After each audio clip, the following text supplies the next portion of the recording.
Good afternoon. This is Akashvani and I'm Saira Mujtaba with the Midday News.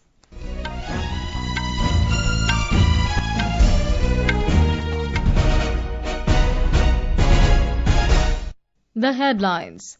Prime Minister Narendra Modi inaugurates Northeast's first emergency landing facility on Moran Bypass in Assam's Dibrugarh district to support landing and takeoff of military and civil aircraft. Prime Minister Modi launches various developmental projects worth more than 5,450 crore rupees in Guwahati. Cabinet approves launch of Urban Challenge Fund with a total central assistance of 1 lakh crore rupees. US President Donald Trump deploys world's largest aircraft carrier to West Asia, even as he suggests another round of talks with Iran. And an ICC T-20 World Cup, Group B match between Oman and Ireland underway in Colombo.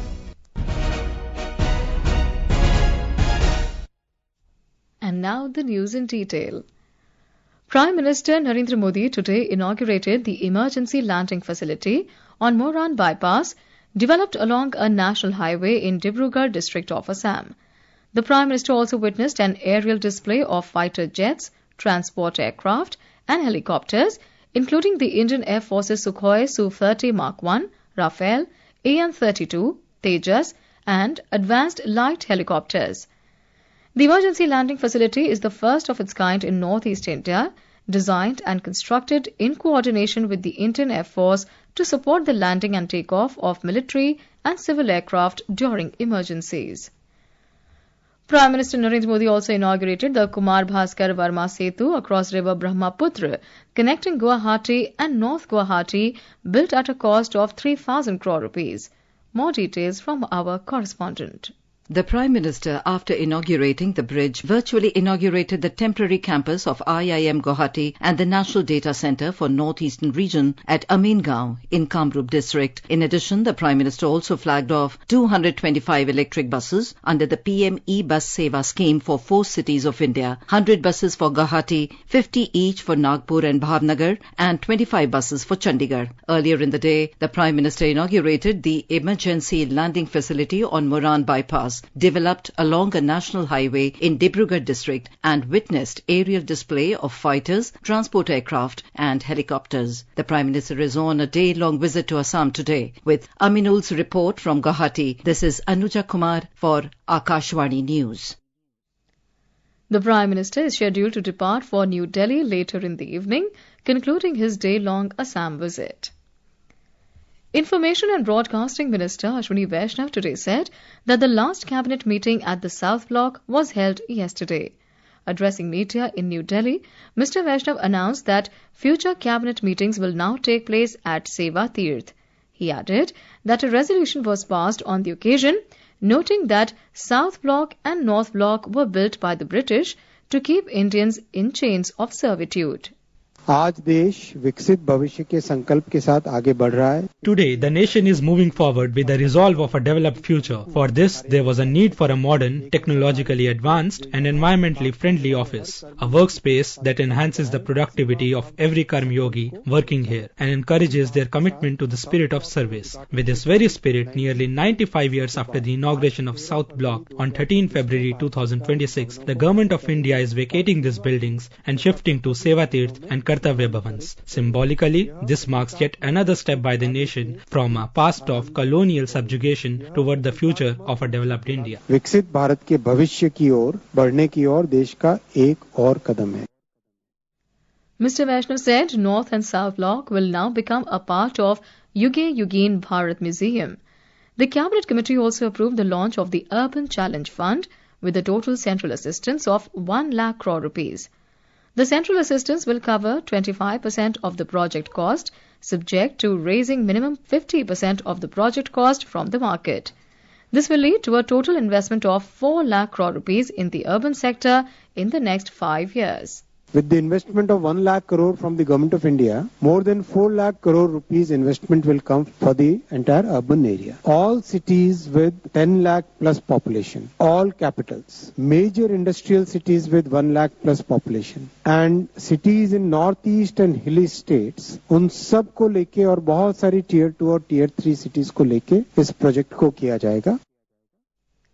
In a major boost to India's growing startup ecosystem, the Union Cabinet has approved the establishment of the Startup India Fund of Funds 2.0 with a total corpus of 10,000 crore rupees for the purpose of mobilizing venture capital for the startup ecosystem of the country.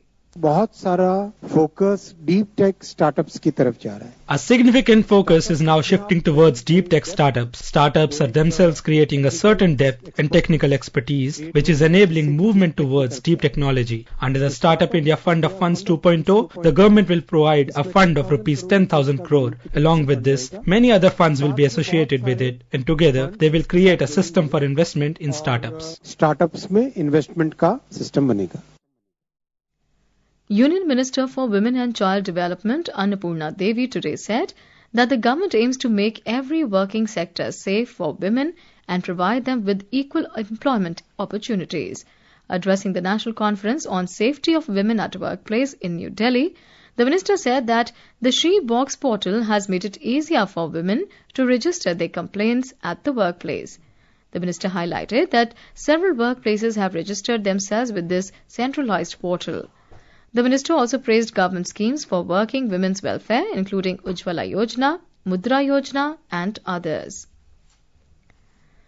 The Centre for Development of Telematics, C-DOT, has signed an agreement with Synergy Quantum India Private Limited to collaborate in the field of quantum security.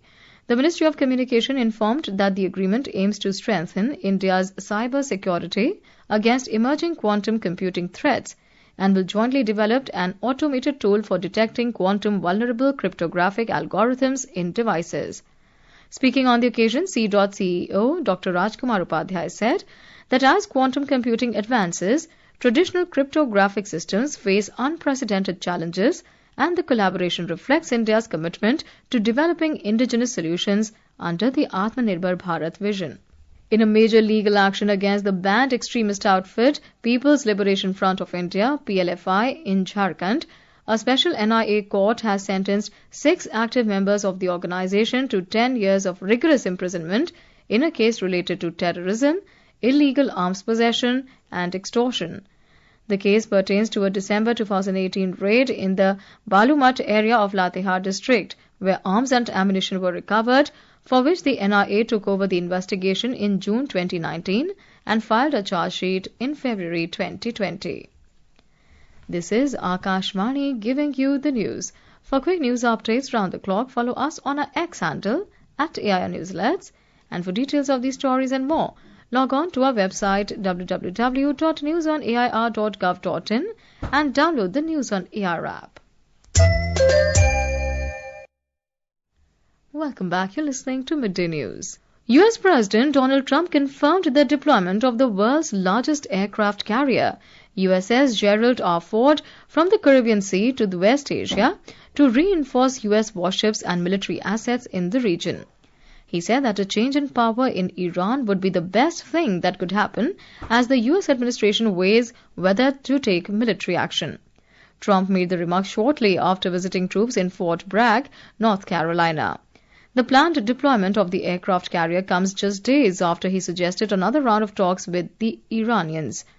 Meanwhile, Gulf Arab nations have warned that any attack could escalate into another regional conflict in West Asia, which is still reeling from the Israel-Hamas war in the Gaza Strip. The Bangladesh Nationalist Party BNP is preparing to form the next government after winning a 2/3 majority in the 13th Jatiya Sanshad elections. According to official results released by the Election Commission for 297 seats, the BNP has won 209 seats on its own, comfortably crossing the 151-seat threshold required to form a government in the 300-member parliament. Officials said newly elected members of parliament are likely to take the oath on the 16th of February. Prime Minister Narendra Modi spoke to Bangladesh Nationalist Party chairman Tariq Rahman and congratulated him on the remarkable victory. In a social media post, Prime Minister Modi reaffirmed India's continued commitment to the peace, progress and prosperity of the people of both the nations. Finance and Corporate Affairs Minister Nirmala Sitharaman reached Munich in Germany to participate in key engagements at the Munich Security Conference. In a social media post, the Ministry of Finance said that the minister is scheduled to participate in an important panel discussion focusing on global economic and strategic issues.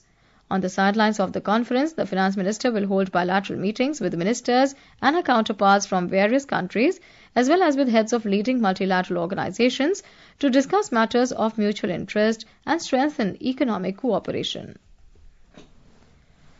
Union Minister for Commerce and Industry Piyush Goyal today hailed the Union Budget 2026-27 as a strong foundation for a Viksit Bharat by 2047.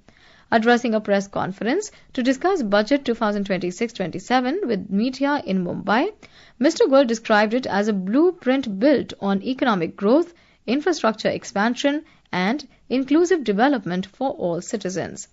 He further said that a major push on manufacturing, expanding exports and creating an investor-friendly environment is a major task which the government is working on. On behalf of the President of the United Arab Emirates, Crown Prince of Abu Dhabi, Khalid bin Mohammed bin Zayed Al Nahyan, will lead the UAE delegation to the India AI Impact Summit in New Delhi, scheduled from February 16 to 20. UAE's participation aims to strengthen international cooperation in advanced technologies and foster strategic partnerships. The summit will convene heads of state, government leaders, policymakers and experts from more than 100 countries to shape global frameworks for artificial intelligence governance. The Babs Hindu Mandir Abu Dhabi celebrated its second anniversary today, marking 2 years since it was inaugurated by Narendra Modi and opened to the public.